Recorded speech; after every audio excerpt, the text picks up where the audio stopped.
Às vezes o profissional habilitado, ele tem um bom conhecimento teórico, né? O cara tirava tudo 10 lá, né, nas matérias. Matemática, era o rei das Uhum. integrais, rei das derivadas, né?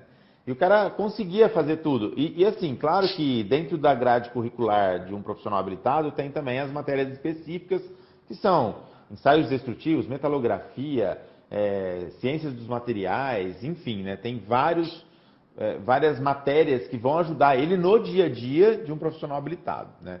Mas o profissional habilitado, o engenheiro mecânico, ele tem atribuições diferentes, por exemplo, de um engenheiro de produção.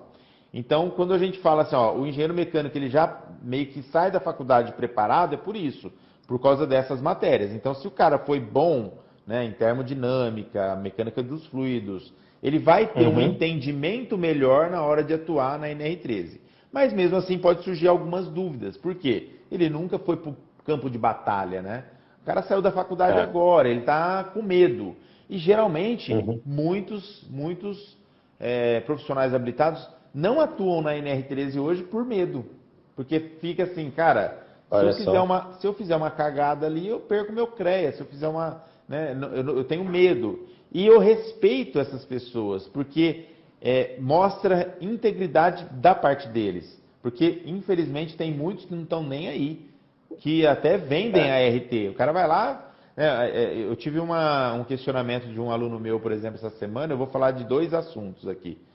Um desses Aham. alunos, esse eu não lembro quem que foi o aluno que me falou, mas ele falou o seguinte: ele falou, Marcos, eu estou fazendo uma inspeção aqui, acho que ele vai lembrar. Eu não vou nem falar, eu lembrei quem que é, mas não vou nem falar o nome dele. Ele falou assim, ó, Marcos, eu estou fazendo uma inspeção aqui e, cara, tá reprovando, mas tem um cara que fez uma inspeção há um ano atrás e aprovou, mas, cara, do jeito que está aqui não dá para aprovar, mesmo quando o cara aprovou. Então ele fez lá errado. Falei, cara, beleza, o problema é dele, não é seu, né? Você tem que fazer o que é certo. Já um outro me Exatamente. perguntou assim, Marcos, olha que louco isso, tem alguns engenheiros, por exemplo, eu mandei uma proposta, isso é um aluno nosso, um aluno meu. O Pedro falou assim para mim, Marcos, tem um cliente meu que falou que o meu preço está muito diferente, está mais que o dobro do outro. E É. ele perguntou quanto tempo eu levo para fazer a inspeção de uma caldeira. Eu falei para ele que é 3 dias. Ele falou assim que o profissional que ia lá fazia em 1 hora.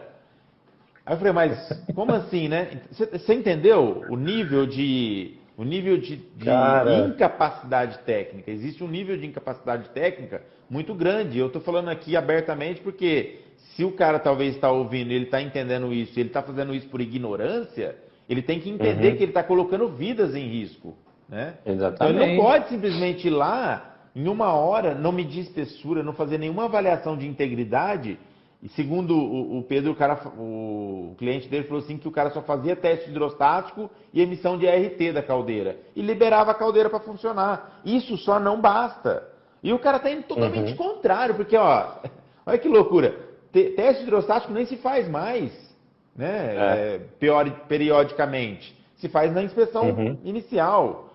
Então, assim, o cara está fazendo algo errado, pondo em risco, né, todos que estão ali durante o teste, inclusive a vida dele mesmo. Por isso que eu acho que é ignorância, né? O cara está ignorante ali, fazendo algo, achando que está certo e está errado. O cara está pondo em risco a vida dele, está pondo em risco o processo como um todo, porque depois ele vai embora depois do teste, deixa a caldeira lá funcionando. Ele não sabe se aquela caldeira realmente está íntegra ou não, porque ele não fez nenhum tipo de avaliação técnica. Então, É. assim, imagina. E eu ia só complementar, e Ah, dependendo da pressão que ele coloca ali, por exemplo, se a caldeira já está há muitos anos de uso, e ele coloca faz o teste na PMTA, por exemplo, ele está correndo, ele está fazendo todo mundo que está envolvido ali no processo correr um risco de vida. sim, claro, é o que eu quis dizer. Ele tá fazendo um teste hidrostático. O teste hidrostático é 1 vez e meia a pressão de operação, a PMTA. Então imagina o risco que ele está correndo, né? Onde eu quero chegar? Eu até estava falando com o Henrique, que é um outro aluno meu de Campinas. Ele fez a primeira inspeção dele, ele fechou, né, a semana passada. Ele é aluno meu, está na minha mentoria, ele é meu mentorado. Ele fechou o primeiro serviço de NR13, ficou super feliz, né? Postou até lá no grupo da mentoria. E aí ele falou assim, Marcos, Cara, quando eu cheguei lá, eu já sabia, ele nunca tinha feito inspeção, ele nunca tinha feito, e ele falou que ele se sentiu tão seguro, né, em fazer, tanta confiança, que ele não teve medo de nada. Ele foi lá, executou, já sabia o que ia fazer, já sabia os testes que ia fazer, porque ele lembrava das aulas que ele tinha tido no curso de alta performance. Então, assim, veja bem, ele era um profissional habilitado, não sabia nada de NR13, fez o curso de alta performance, está dentro da mentoria e foi lá e fez, né, tranquilamente o seu primeiro trabalho. Ele até mandou uma mensagem para mim agora falando que já emitiu os relatórios, já entregou para o cliente, né, já faturou. Legal. Né, e vai fazer o seu primeiro recebimento dentro da norma NR13, dentro desse mercado. Então eu costumo dizer que é só o começo, né? E é só o começo mesmo pro cara, porque o cara é o quê? Está empenhado, ele quer realmente fazer dar certo, e ele vai fazer dar certo.